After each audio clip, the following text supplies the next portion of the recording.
kerugian negara sebesar 14 Bakhtiar Rosyidi atau BR dalam perkara dugaan Agung menetapkan 6 orang tersangka kasus dugaan korupsi proyek fiktif PT Graha Telkom Sigma periode 2007.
Mungkin ibu kepala sekolah berintegritas kayak gitu, sampaikan kepada teman-teman terutama BPP dan yang lainnya bahwa amanat ini harus dilaksanakan karena anak-anak kita ibu ya.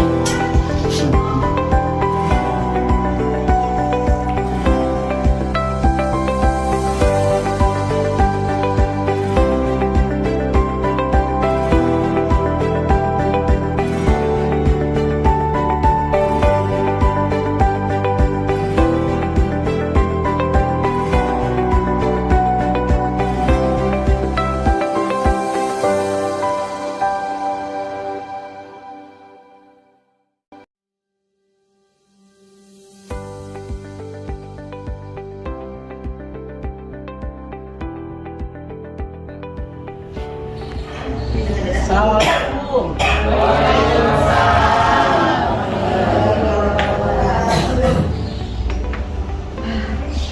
Terima kasih. Bismillahirrahmanirrahim. Assalamualaikum warahmatullahi wabarakatuh. Ibu dan Bapak sekalian yang saya hormati dan saya banggakan, alhamdulillah pada hari ini kita bisa berkumpul di sini dalam keadaan sehat walafiat dan juga pastinya mungkin saya karena tadi sudah melihat ya kita semua bahwa sekarang itu banyak ya korupsi yang bukan saja di instansi lainnya, akan tetapi ternyata masih ada juga di sekolah ya. Untuk itu mudah-mudahan kita semua tidak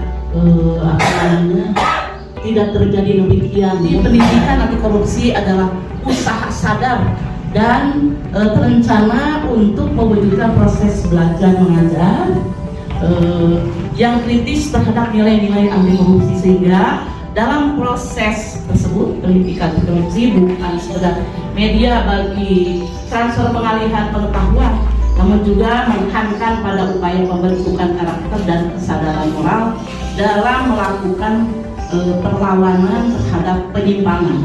Tentu saja itu ya harus dilaksanakan oleh kita. Jauhi korupsi, intinya begitu.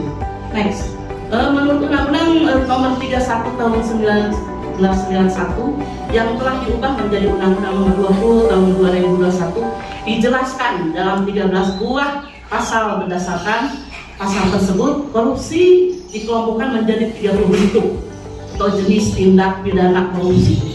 Yang pada dasarnya tindakan pidana korupsi tersebut dapat dikelompokkan menjadi 7 kategori. Ya, dari itu 1 yaitu kategori tipikor ya, 7 kategori tipikor: keuangan negara, suap menyuap, penggelapan dalam jabatan, pemerasan, pembuatan curang, benturan kepentingan dalam pengadaan, dan gratifikasi yang banyak sekarang kita dilakukan di mana-mana gitu ya. Next Bu. Bentuk-bentuk korupsi di sini ya.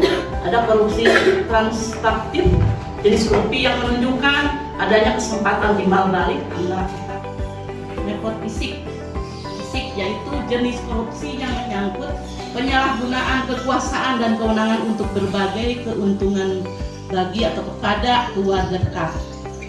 Nah, yang kedua korupsi fotogenik, yaitu korupsi yang terjadi ketika seseorang pejabat. Terima kasih kepada Ibu Kepala Sekolah yang sudah memaparkan mengenai anti korupsi kepada kita semua ya. Semoga kita terhindar dari orang-orang yang korup. Enggak, sekarang silahkan kepada Ibu dan Bapak kalau ada yang mau dipertanyakan mengenai yang barusan dipaparkan oleh Ibu Kepala. Silakan Ibu Bapak. Ya, silakan Bu Guri.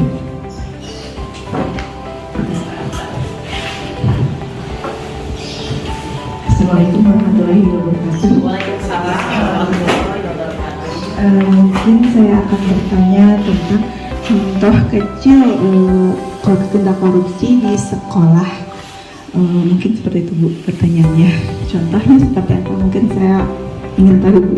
Terima kasih. Assalamualaikum. Ya, terima kasih Bu Guri ya.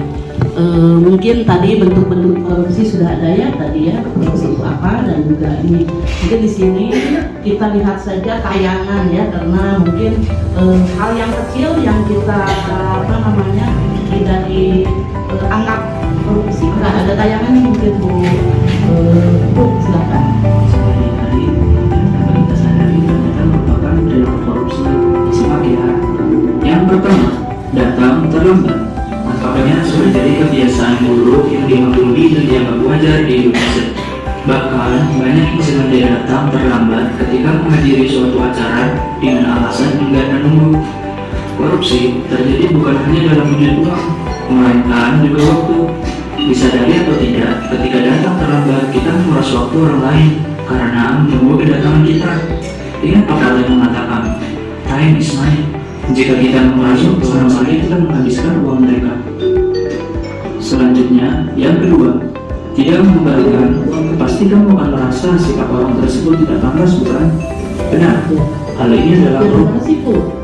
Itu ya Bu Guri, mungkin jawabannya itu memang dianggap tidak korupsi, tetapi tetap itu adalah masuk kepada anti korupsi ya. Jadi kita harus menghindarinya dari hal tersebut gitu ya. Iya, terima kasih kepada Ibu yang sudah memberikan ini kasih. Demikian pembinaan dari Ibu Kepala Sekolah kita, Ibu Ratna Suciati. Wassalamualaikum warahmatullahi wabarakatuh.